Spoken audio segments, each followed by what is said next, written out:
உங்கள் favourite TV ஷோக்களை இனி miss பண்ண தேவையில்லை. ZEE5 இல் முற்றிலும் இலவசமாக காணுங்கள். இங்கேயும் எப்பொழுதும். டிரைவர் எங்க இருக்க? இங்க வெளியே வந்திருக்கேன் மேடம். சரி, உடனே கிளம்பி வா. வரேன் மேடம். என்னாச்சு? உங்க அம்மா தான் வெளியே எங்கே போகணுன்னு கூப்பிடுறாங்க. நான் கிளம்புறேன். நீ பாட்டியை பார்த்துரு. ஒருவேளை நான் வர்றதுக்கு லேட் ஆச்சுன்னா நீ ஆட்டோ பிடிச்சி வீட்டுக்கு போயிடு.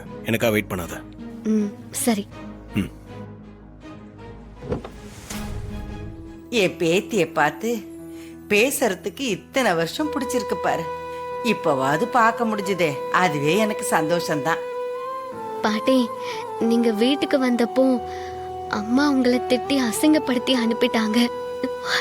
அதுக்காக நான் உங்ககிட்ட மன்னிப்பு கேட்டுக்கிறேன். பரவாயில்ல விடு தாயி, உன் அம்மா குணம் தெரிஞ்சது தானே. அவ என்ன அசிங்கப்படுத்தாம அனுப்பியிருந்தா தானே ஆச்சரியப்படணும். என் அம்மா கிட்ட சொல்லாம கொல்லாம பொண்ணு கேட்டு வந்தது அது உங்க தப்பு தானே பாட்டி? சொல்லிட்டு வந்துட்டா மட்டும் உங்க அம்மா வெத்தலை பாக்கு வச்சு உள்ள வாங்கன்னு சொல்ல போறாளா? அப்பவும் இப்படிதானே அவமானப்படுத்தி அனுப்ப போறா? விடு பாட்டி. நீங்களும் தாத்தாவும் இருந்தோம் உங்களை பார்க்காம பேசாம உங்க பாசம் கிடைக்காமலே நாங்க வளர்ந்துட்டோமே. அத இப்ப நினைச்சாலும் ரொம்ப வருத்தமா இருக்கு பாட்டி. அதுக்கு காரணம் உங்க அம்மா தானே.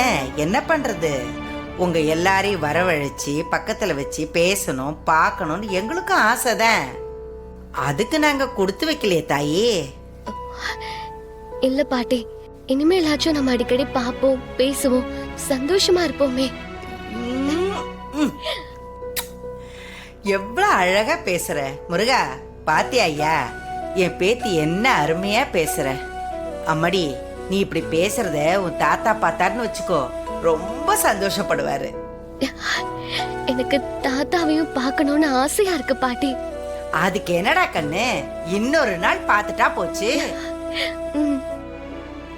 ஆண்டவா, ரெண்டு குடும்பமும் ஒன்னா சேர்ந்து நல்லபடியா வாழணும். அதுக்கான நேரம் வந்துருச்சு. நீதான் இந்த ரெண்டு குடும்பத்தையும் ஒண்ணு சேர்த்து நாங்க எல்லாரும் சந்தோஷமா நிம்மதியா வாழ்றதுக்கு நீ வழிவகுக்கணும் சாமி.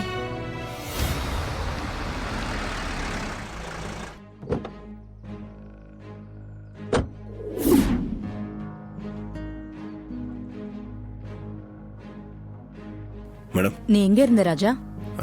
அது ஒரு சின்ன பர்சனல் வேலையா போயிருந்தேன் மேடம். சரி, கொஞ்சம் வெளியே போனோம், அதுக்கு தான் கேட்டேன். போலாம் மேடம். ரேவதியோட கல்யாண பத்திரிகைய ஃப்ரெண்ட்ஸ் தெரிஞ்சவங்கன்னு கொஞ்சம் பேருக்கு கொடுக்கணும். கொடுத்துட்டு வந்துடலாமா? சரிங்க மேடம். கொஞ்சம் வெயிட் பண்ண, நான் இப்ப வந்துடுறேன். இந்த கல்யாணம் நடந்துதான் நம்ம ரெண்டு குடும்பமும் ஒண்ணு சேரணும்னு இல்ல பாட்டி. கல்யாணம் நடக்கலனாலும் ரெண்டு குடும்பத்தை ஒண்ணு சேர்க்க என்னாலான முயற்சிகளை நான் கண்டிப்பா செய்வேன். ஏ ராசாத்தி ராசாத்தி.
உனக்கு எவ்ளோ தைரியம் இருந்தா இவ்ளோ பிரச்சனைக்கு அப்புறமும் நீ இந்த பொம்பளைய பார்க்க வந்திருப்ப.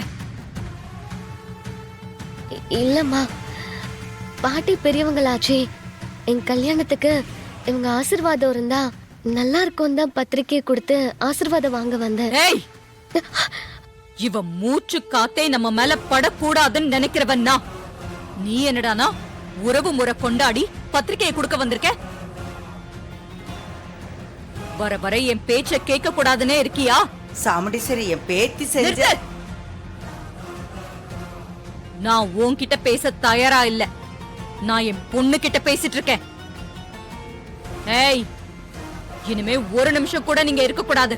வா போலாம். அம்மா, நான் என்ன சொல்றேன்னா, வான்னு சொல்றேன்ல. இது ஒரு கேடு இவளுக்கு. வாடி. பாட்டி, அம்மா, அம்மா, பாட்டி, பாட்டி.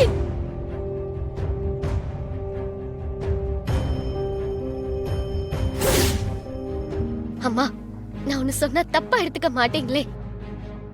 தாத்தா பாட்டி கிட்ட இருந்து நீங்க அப்பாவை பிரிச்ச மாதிரி உங்க கிட்ட இருந்து எங்களை யாராவது பிரிச்சா உங்களால தாங்கிக்க முடியுமா?